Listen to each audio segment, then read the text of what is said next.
How to go from homeless to homestead.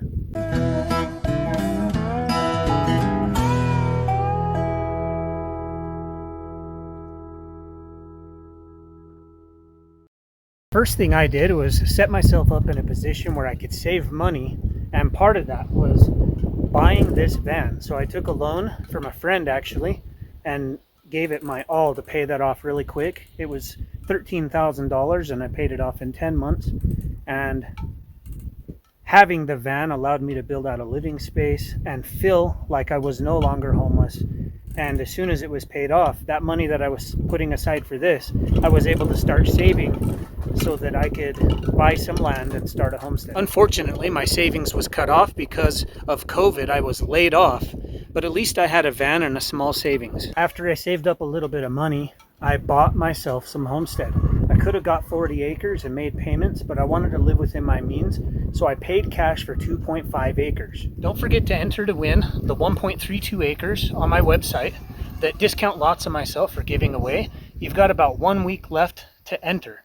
And if you want to find and buy yourself a piece of land for only about $200 a month that's similar to mine, check out my link below and use my discount code to save 10%. Once you get some land, you're going to need food, water, and shelter. Moving out here with a camper van made it easy to get shelter right off the bat. So I started simultaneously working on food, water, and shelter, but my shop right here that I now run my tea business out of was one of the first pieces of shelter that I created. I needed somewhere to run my business, somewhere to store food and tools, and this shop did the trick. As far as food, I brought out about a year's supply of canned food and rice and beans. It'll take a while for you to build up so that you're creating your own food, but chickens is really easy livestock and they produce eggs quickly, so you'll have that right out the gate. And then you can breed pigs or goats for meat and start yourself a garden. You won't need to buy vegetables before long. I have about 2 years worth of meat if I was to harvest everything that I have. And I should have 600 to 1,000 potatoes this harvest, as well as a bunch of corn and all of the other vegetables that I'm growing. I brought out a couple IBC totes and hauled water. That was my only source of water. But once the shop was up, I was able to harvest water off of the roof of that. And then I built a agricultural shed back here. I harvest rain off of that. Most recently, I built a pond and I harvest rainwater there for the livestock and my gardens. Right now I can harvest about 10,000 gallons annually. I can store 9,000 gallons right now. Soon I'll be able to store 14,000 gallons and I'll increase my rain harvesting surface. Matter of fact, I forgot that I already have increased my rain harvesting surface. So I can harvest about 14,000 gallons. And soon I'll be able to store that 14,000 gallons. So when we're talking about food, we've got chickens for livestock, we've got growing different gardens, hugelkulturs, raised bed, hoop house. I have a geothermal back there. We're raising goats and pigs. The manure from the livestock allows me to make a lot of compost, which then I can make a lot of soil, and that helps me grow food as well. If you make a geothermal greenhouse like this, you'll be able to extend your season quite a bit. In fact, I grew all year long in my hoop house. I could just grow more sensitive plants in the geothermal. And of course, you can grow outdoors while it's in season. As soon as you hit a freeze, you know that'll be a problem. In regards to rainwater and rainwater harvesting, you might want to build some swells as well. So my driveway here, when it rains really hard, it slopes down and my swell here catches it. You see I've got a lot of corn in the swell, and the swell will fill up and it'll actually overflow into the pond. And once the pond's full, the pond can overflow and go out into other swells that go out into the desert. And I plan to grow an orchard out there using swells. There's another swell that runs all the way around the property here. And I threw some seeds down here not too long ago. You can see there's squash there, squash, squash, squash, squash, squash, squash, you know, and that's a lot of food that I could harvest and feed to the animals. There's a few more squash down here. So any runoff from this side comes down into the swell. I can grow food in there, and it takes water around to the pond, so I can harvest that for gardening and livestock, and then any excess I can use to grow an orchard of trees out there. I want to start with a garden. You know, it takes time, but eventually having a food forest is where it's at. I probably would have done trees sooner had I had more water and been confident in my ability to grow them. But right here I have 14 willow trees, and I just bought them on Amazon. They came as sticks, and then I put them in water and they're developing root systems. And not only do they have root systems, they're developing foliage on them now.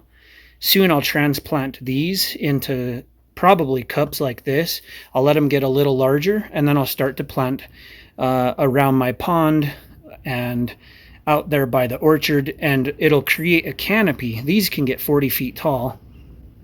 They'll create a canopy, and I can grow other stuff below them and fruit trees in between them. Once you have been able to harvest 1,000 potatoes, like I may here in the near future, you're going to need somewhere to store them. 6 foot by 6 foot root cellar is enough for a small family. So I did 6 by 6, and it's actually 8 feet tall instead of 6 feet tall. And all I did, because I have really heavy caliche soil that has Portland cement and clay in it, the bottom isn't reinforced because it's pretty rock solid. And then the top 4 feet is sandbags, roughly 4 feet. And I like to use scrap material, so this is all just flashing and scrap, and this is a juniper I cut down for shelving. And then I bought these railroad ties from a guy. They were pretty beat up, and lumber's expensive, so I think I paid like 50 bucks is all. I've been ripping all these down, which takes a while, but you can see this will make really good timber, and I'll cover the top. There will be a manhole that I can crawl down in there. I'll put a tarp over the top and pull it down and cover it in dirt, and there will be sandbags and dirt and just a manhole to access it. And that should stay below 50 degrees year round. Those are the absolute bare minimums. I mean, you need food, water, shelter, period. But it's nice to have a source of income. It's nice to have a source of heat. And it's nice to have redundancy for things like that. So I run a tea business for a source of income.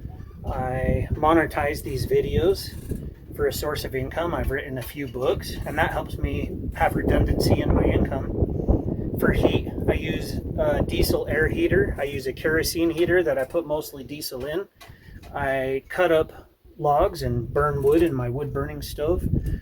So there's a few redundant ways to continually heat my homestead. I have about a 9 kilowatt solar system here. So there's 800 watts going in from the panels, 400 from the turbine. I have 8 sealed lead acid batteries. This is my SunGold Power 6048. It's a hybrid inverter controller, charge controller.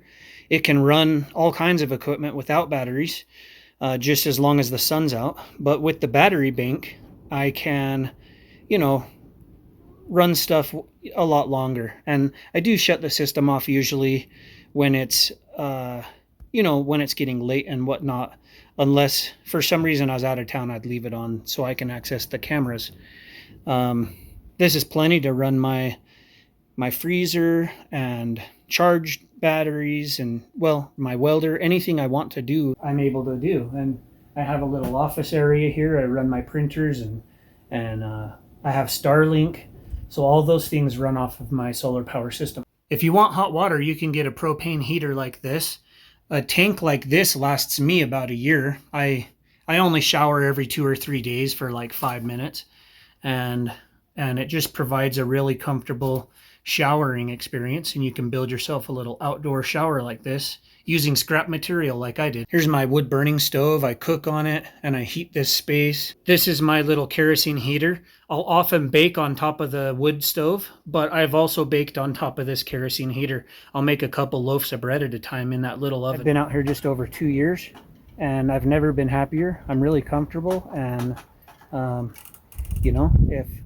if you're struggling financially or just with life in general, finding balance and starting, getting yourself some land can really help you start to create wealth. So hopefully you found the video useful. Don't forget to go over to my website, enter to win that land for free. You've only got about a week left. Subscribe to my mailing list, guys, if you want updates on what I'm doing behind the scenes and whatnot. And I'll catch you guys on my next